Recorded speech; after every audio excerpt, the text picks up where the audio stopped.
औज़ुबिल्लाहिमिनश्शैतानिर्रजीम बिस्मिल्लाहिर्रहमानिर्रहीम। अस्सलाम वालेकुम डियर स्टूडेंट्स, कैसे हैं? अल्हम्दुलिल्लाह मैं खैरियत से हूँ। आज हम स्टार्ट करेंगे 1.2। उससे पहले मैं रिकमेंड करूँगा कि आप इस चैप्टर का जो इंट्रोडक्शन है वो लाजमी तौर पे आप ना सुने, ठीक है ना। वो इंट्रोडक्शन पहले ले लें, उसका लेक्चर लाजमी लें पहले, और 1.1 से पहले भी आप इंट्रोडक्शन लाजमी लें। समझ लगी ना बाकी, क्योंकि इंट्रोडक्शन में ही सब कुछ मैंने बताया हुआ है, डेफिनेशंस एक एक चीज़ मैंने क्लियर करवाई हुई है।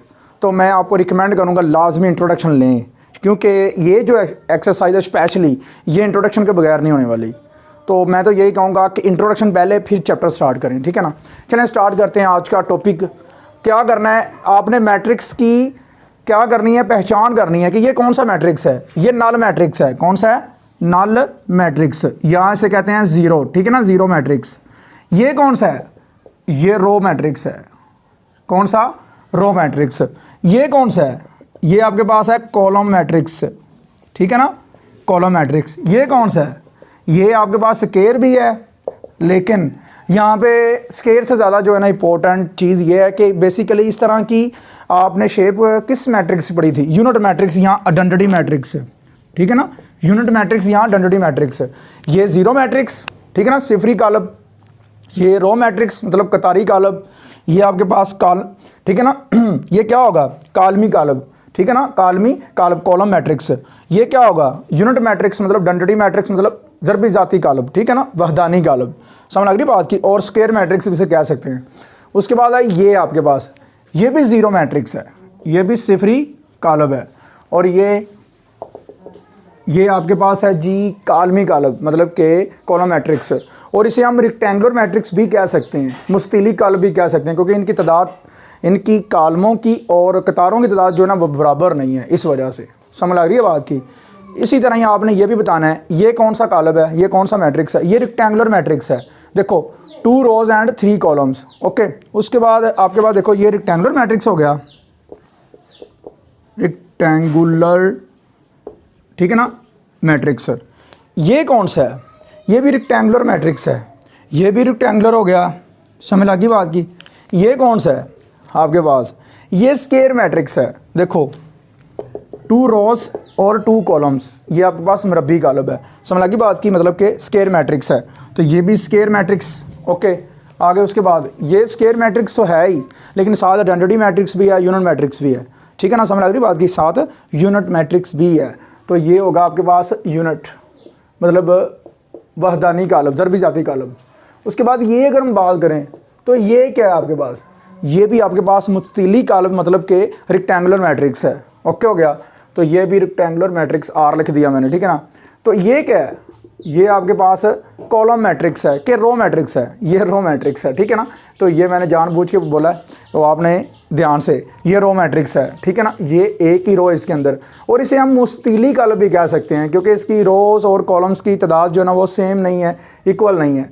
अब ये क्या बला है? बच्चे बड़े कन्फ्यूज़ होते हैं। 1 के नीचे अगर 0 0 आ जाता है इस तरह का, ये बेसिकली आपके पास कॉलम मैट्रिक्स है। लेकिन 1 के नीचे अगर 0 0 आ जाती है सारी एंट्रीज 1 के नीचे सारी, तो वो आपके पास होता है आइडेंटिटी मैट्रिक्स। ये याद रखिएगा, ये एमएससी के अंदर लीनियर अलजेब्रा के अंदर बड़े एक्सप्लेन करके चीज़ लिखी हुई है। समझ लगी ना बात की। तो वहाँ से ये मैंने टॉपिक मतलब कंसेप्ट अपना क्लियर किया है कि ये बेसिकली 1 के नीचे जब 0 0 आती है ना एंट्रीज, वो बच्चे वो आपके पास होता है आइडेंटिटी मैट्रिक्स मतलब के वहदानी कालब, ठीक है ना, ज़रबी ज़ाती कालब, और उसे हम यूनिट मैट्रिक्स भी कहते हैं। और ये बेसिकली आपके पास कॉलम मैट्रिक्स भी हो सकता है, और रेक्टेंगुलर मैट्रिक्स भी हो सकता है, और आइडेंटिटी मैट्रिक्स भी, ओके। समझ लगी ना बात की। तो बेसिकली यहाँ पे आपने यूनिट ही बताना है। ये क्या है? ये स्क्वायर मैट्रिक्स है।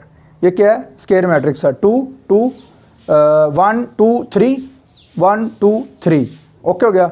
ये आपके पास स्क्वायर मैट्रिक्स है। ये ब्लॉक क्या है? सारी की सारी एंट्रीज 0 हैं, तो ये आपके पास नल मैट्रिक्स है। यहाँ आपके पास है ज़ीरो मैट्रिक्स, ठीक है ना। ज़ीरो मैट्रिक्स मतलब सिफरी कालब, ठीक है ना। समझ लग रही बात की। तो ये आपके तब भी क्लियर हो सकते हैं जब आप इंट्रोडक्शन जो है ना इस चैप्टर का लेंगे। अगर इंट्रोडक्शन आप अच्छे से ले लेंगे तो क्लियर हो जाएगा आपका ये टॉपिक, ओके। अच्छा जी डियर स्टूडेंट्स, अगर हम आगे बात करें तो आपके पास उसने कहा है कि आप पहचान करें बेसिकली किस किस की, आप स्केलर मैट्रिक्स की, उसके बाद डायगोनल मैट्रिक्स की, डायगोनल मतलब वितरी कालब की, और यूनिट मैट्रिक्स की मतलब के वहदानी कालब की। तो ये सेम एंट्री किस में थी, स्केलर में, तो ये हो गया स्केलर, ठीक है ना, ये हो गया स्केलर। डिफरेंट एंट्री किस में थी, वितरी कालम में, किस में, वितरी में मतलब के डायगोनल में, ठीक है ना, किस में, डायगोनल में, ये याद रखिएगा, ये डायगोनल मैट्रिक्स में, ठीक है ना। उसके बाद फिर different entries, principal diagonal elements इसे कहते हैं, प्रिंसिपल डायगोनल एलिमेंट्स। तो ये डिफरेंट प्रिंसिपल डायगोनल एलिमेंट्स हमने किस में पढ़े थे, हमने पढ़े थे डायगोनल में, किस में, डायगोनल में, ठीक है ना। उसके बाद 5 - 3 कर लें 2, 1 + 1 2, तो ये भी 2 और ये भी 2, तो ये सेम किस में पढ़े थे हमने, स्केलर में, ठीक है ना। तो ये अब सी वहाँ जगह नहीं बनी बची थी, मैंने नीचे लिख दी है। तो 1 1, ये 1 1 किस में था, यूनिट मैट्रिक्स में, किस में, यूनिट मैट्रिक्स में, ठीक है ना, मतलब कि वहदानी ज़रबी जाती कालम में।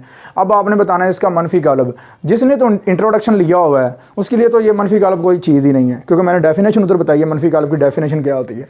आपने सारी एंट्रीज़ क्या करनी होती है, आपने सारी एंट्रीज़ उसके जमी मकूस मतलब एडिटिव इन्वर्स में चेंज करनी होती हैं, मतलब उसकी लामते चेंज कर, साइन चेंज करने होते हैं अंदर वाले। अगर माइनस है तो प्लस करने होते हैं, प्लस है तो माइनस करने होते हैं। तो यहाँ पे लिखें आप, हाँ जी, लेकिन देखें मैं क्या कर रहा हूँ, यहाँ पे लिखूँगा मैं, देखो, नेगेटिव मैट्रिक्स, ठीक है ना, मैट्रिक्स ऑफ ए। तो आप क्या लिखोगे, आप लिखोगे उर्दू में, उर्दू मीडियम वाले, आप लिखोगे कालब ए का मनफी कालब, कालब ए का मनफी कालब। तो क्या करोगे, -a करके लामते अंदर वाले साइन चेंज कर दोगे, -1 0 का, 0 इज़ अ न्यूट्रल नंबर, उसके ऊपर कोई माइनस प्लस का चार्ज नहीं होता, ठीक है। उसके बाद ये माइनस है तो ये प्लस का 1 कर देंगे, ये इसका मनफी कालब आ गया, इसका नेगेटिव मैट्रिक्स ऑफ ए आ गया, ठीक है। समझ लगी बात की। इसी तरह ही आपने ये कर देना है। तो अब मैं ये जो स्टेटमेंट है ये नहीं लिख रहा, मैं ऐसे कर रहा हूँ डायरेक्ट ही, देखो ज़रा, प्लस का 3 आ गया, माइनस का 2, प्लस का 4 और माइनस का 5, ये इसका नेगेटिव मैट्रिक्स आ गया। और बाकी आपने खुद करने हैं, ठीक है ना, वो आपके लिए मैं सेल्फ छोड़ रहा हूँ। उसके बाद ट्रांसपोज आपने लेना है क्वेश्चन नंबर 5 में। क्वेश्चन नंबर 5 और 6 जो है ना वेरी वेरी मोस्ट इंपॉर्टेंट है, ठीक है ना, ये याद रखिएगा। अच्छा जी, आपने क्या करना है, इसका ट्रांसपोज लेना है। तो यहाँ पे आप लिखोगे टेकिंग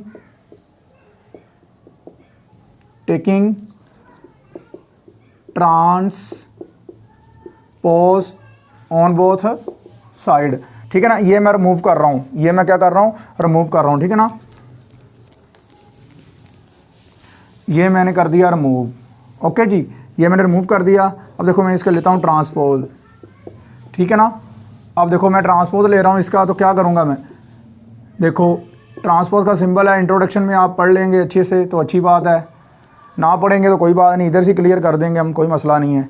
तो आपने क्या करना है, ये टी रिमूव ख़त्म नहीं करना है, ये आप टी करने का तरीका, टी ख़त्म करने का तरीकाकार मैं बता देता हूँ। क्या करना आपने ये करना है कि ये जो पहला कॉलम है ना उसे पहली रो बना लेते होते हैं, पहले कॉलम को पहली कतार बनाना होता है, ये याद रखना। देखो आपने ये तरतीब है ना, आपने ऐसी तरतीब लिख देनी है, मतलब कि कॉलम को रो बना देना है, ठीक है। देखो ऐसे 0 1 2 -2 है, ठीक है ना। तो ये इसका टी ख़त्म हो गया और इसका ये ट्रांसपोज आ गया। अब आगे जो एग्जांपल थी ना, आगे जो क्वेश्चन था वो मैंने लिखा हुआ था, चलो मैं 3/3 का वैसे बता लेता हूँ आपको अपने पास से, ठीक है ना। वो आपने आप आगे वाले जितने भी ना आप ध्यान से कर लेने आपने, ठीक है ना। 3/3 का मैं कर रहा हूँ। लेट्स सपोज मेरे पास बी एक मैट्रिक्स है जिसका 1 2 3 4 5 6 7 8 9 ये मेरे पास मैट्रिक्स है, ठीक है ना, समझ लगी बात की। और इसे हमने सॉल्व करना है। तो मैं क्या करता हूँ, इसका मैं ट्रांसपोज लेता हूँ, इसका मैं क्या करता हूँ, इसका मैं ट्रांसपोज लेता हूँ। और ट्रांसपोज लेने का जो तरीकाकार है वो देख लेते हैं क्या है। Taking transpose on both side, आप ले लें टी ऑन बोथ साइड, 1 2 3 4 5 6 7 8 और ये 9, इसके ऊपर आप क्या करेंगे, टी ले लेंगे। अब टी ख़त्म करें, इधर से नहीं करना ख़त्म, ये बी के ऊपर से आपने ख़त्म नहीं करने बैठ जाना, ठीक है ना। बड़े बच्चे ऐसे करते हैं, क्योंकि मैं पेपर चेक करता हूँ, बच्चों को पढ़ाता हूँ, तो मैं देखता हूँ कि बच्चे इधर से भी टी ख़त्म कर देते हैं, तो फिर तो वो ट्रांसपोज तो नहीं ना रहा, वो बी की वैल्यू ही आ गई, तो वो तो गलत है। तो मैं सारा कांटा ही लगाता हूँ। तो बोर्ड में भी, एग्ज़ाम सेंटर में भी आप ये गलती करेंगे तो कांटा ही लगेगा, ये याद रखिएगा। तो आप देखो ज़रा, पहली रो को आपने बनाना है पहला कॉलम 1 2 3, दूसरी रो को बनाना है आपने दूसरा कॉलम, तीसरी रो को आपने बनाना है तीसरा कॉलम। मज़े की बात, पहले कॉलम को बनाना है आपने, देखो मैंने डेफिनेशन जो लिखवाई है ना, मैंने ऐसे लिखवाई है, कतारों को कॉलमों में या कॉलमों को कतारों में तब्दील करने का नाम ट्रांसपोज है। तो देखो आप पहले कॉलम को पकड़ो और पहले कॉलम को आप पहली कतार बनाओ। तो ये देखो पहली कतार आप भला क्या होनी चाहिए आपकी 147, देख लो 147। दूसरा कॉलम आपका भला क्या होना चाहिए, दूसरी रो होनी चाहिए 258 369 देख लें, समझ लगी ना बात की। तो 2/2 को अगर हम चेक करें 2/2 के लिए, तो 2/2 के लिए भी इजी है, देख लो 2/2 के लिए हम इधर इस यहाँ पे इसके ऊपर चेक कर लेते हैं। 2/2 के लिए क्या करना है आपने, ये देखो ज़रा इस पे चले जाते हैं। चलो ए का ट्रांसपोज इक्वल टू पहली कतार को पहला कॉलम बना देना आपने, ठीक है ना, और दूसरी कतार को दूसरी रो को आपने दूसरा कॉलम, ये लो, समझ लगी बात की। ओके हो गया। अब एक और मज़े की चीज़ आ गई है, क्या मज़े की चीज़ बताऊँ। अब हमेशा बात याद रखिएगा, स्केलर मैट्रिक्स और यूनिट मैट्रिक्स, उसका जो ट्रांसपोज होता है ना, वो बेसिकली उसी मैट्रिक्स से इक्वल ही होता है, मतलब कि वो आपके पास सिमेट्रिक होता है। वो क्या होता है आपके पास, सिमेट्रिक। ये प्रॉपर्टी याद रखिएगा, स्केलर और यूनिट मैट्रिक्स का जो ट्रांसपोज होता है वही कालब होता है, उस पर ऊपर कोई असर नहीं पड़ता, तो वो तो सिमेट्रिक होता है। तो इट मीन के आपने ये भी प्रॉपर्टी माइंड में रखनी है कि ये भी कहीं ना कहीं पूछी जा सकती है। ओके, कहीं ना कहीं आपको पंगा बढ़ सकता है फर्स्ट ईयर में, कहीं ना कहीं आईटी में अगर आप जाते हैं तो वहाँ पे कहीं ना कहीं आपसे ये पूछ सकता है। ओके, समझ लगी ना बात की। अगर हम आगे बात करें तो आपके पास है क्वेश्चन नंबर 6। क्वेश्चन नंबर 6 में 2 पार्ट हैं, दूसरा पार्ट मैं करने जा रहा हूँ, पहला पार्ट आपने खुद करना है, ठीक है। तो दूसरे पार्ट में बी जो है ना वो वैल्यू दी गई है गिवन, और बी का ट्रांसपोज, फिर उसका ट्रांसपोज इक्वल टू बी के, ट्रांसपोज के साथ कट जाता है, इक्वल टू बी आ जाता है। ये ऑब्जेक्टिव के तौर पे आप याद रख लें, लेकिन इसका प्रूव हम कर लेते हैं, ठीक है ना, काउंटर एग्जांपल के साथ। इसे काउंटर एग्जांपल बोलते हैं, जो ऐसे साथ कोई प्रूव होता है उसके साथ एग्जांपल होती है ना, वो उसे काउंटर एग्जांपल कहते हैं, COUNTERY, ठीक है ना, काउंटर एग्जांपल। गिवन है बी की वैल्यू, तो सिंगल ट्रांसपोज लो, पहले taking transpose on both side, B का ट्रांसपोज ले लिया, पहली कतार को पहली रो को पहला कॉलम बना दें, दूसरी रो को दूसरी कतार को दूसरा कॉलम बना दें, ये इसका ट्रांसपोज आ गया, इधर वैसे ही रहेगा। फिर अगेन टेकिंग ट्रांसपोज, दोबारा फिर आप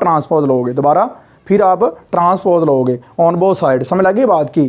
तो देन क्या होगा कि बी ट्रांसपोज का ट्रांसपोज बन जाएगा, लेकिन जो ट्रांसपोज का आंसर आया उसका आपने फिर ट्रांसपोज लेना है। तो इसका आप ट्रांसपोज लोगे, क्या आएगा देखो 1 और 1 1 2 0, इसका आपने ट्रांसपोज ले लिया, ट्रांसपोज ख़त्म करो तो क्या आएगा। अब देखो पहले कॉलम को पहली रो बना दिया और दूसरे कॉलम को दूसरी रो बना दिया, तो ये तो दोबारा फिर बी की वैल्यू आ गई, देख लें ज़रा, दोबारा फिर बी के इक्वल आ गया ना 1 1 2 0। तो देखो ज़रा, मैंने कहा ये सब की जगह पे क्या किया, उसके मैट्रिक्स जगह पे बी लगा दिया, ठीक है ना। तो ये तो प्रूव हो गया। तो इसी तरह ही आपने same as it is, same इसी तरीके के साथ आपने क्या करना है, ए के लिए आपने प्रूव करना है ये वाला, ठीक है। मैं लिख देता हूँ, ए ट्रांसपोज इक्वल टू ए, समझ लगी ना बात की। तो आपने इसी तरह इसी पैटर्न को फॉलो करके ना आपने ए के लिए ध्यान से इसका प्रूव कर लेना है। इंशाल्लाह मिलेंगे 1.3 में। अपना ख्याल रखिएगा, अपने वालिदैन का ख्याल रखिएगा, अपने बहन भाइयों का ख्याल रखिएगा, अपने इर्द गिर्द जो गरीब लोग हैं, जो बहुत ज़्यादा पुअर हैं, जिनके लिए खाने के लिए 1 मिनट के या 1 टाइम का खाना नहीं है, ठीक है ना, उनकी आप हेल्प करें अगर आप अच्छे घर से बिलोंग करते हैं। ये नेमत है आपके वालिदैन आपके सर पे हैं, और आप एक बहुत ही अच्छे घर से बिलोंग करते हैं। तो इसका मतलब है कि ये आपके ऊपर अल्लाह ताला की बहुत ज़्यादा ख़ास करम नवाजी है, नेमत है कि आपको दुनिया में रहते हुए इतना सुकून मिला है।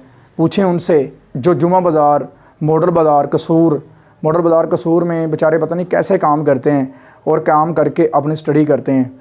बच्चों का नाम नहीं लेना चाहता मैं, 2 बच्चे मेरे ऐसे हैं जो बेचारे, देखें आंखें नम हो जाती हैं, जो बेचारे मेरे बच्चे ऐसे हैं जो एक मैट्रिक कर रहा है और एक सेकंड ईयर कर रहा है, और पता नहीं कैसे करके वो अपनी स्टडी कर रहे हैं, समझ लगी बात की। मंगल और जुमे वाले दिन उन्होंने बाज़ार लगाना होता है, लगा के बाज़ार फिर वो बेचारे अपनी फ़ीसों के लिए अपने घर का राशन ये पूरा करते हैं, फिर अपनी फ़ीस के लिए पैसे निकालते हैं, फिर अपनी स्टडी करते हैं। नेमत है कि आप एसी के नीचे बैठ के पढ़ते हैं। नेमत है कि आपके वालिदैन आपका ख़र्चा पूरा करते हैं। नेमत है कि आपके वालिदैन आपको फुल सपोर्ट करते हैं।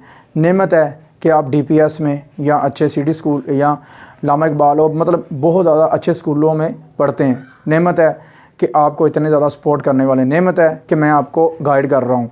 नेमत है कि आप मुसलमान हैं। नेमत है कि आप उम्मती मोहम्मदिया सल्लल्लाहु अलैहि वसल्लम में से हैं। नेमत है कि आप एक अल्लाह को मानने वाले हैं। दुआ में याद रखिएगा, 5 वक्त की नमाज़ पढ़ें।